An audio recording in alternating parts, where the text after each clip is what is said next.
Так, ну что, go, старт. Этот волнительный момент.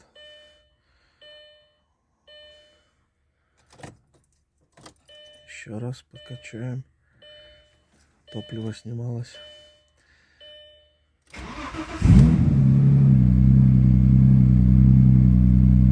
О, есть.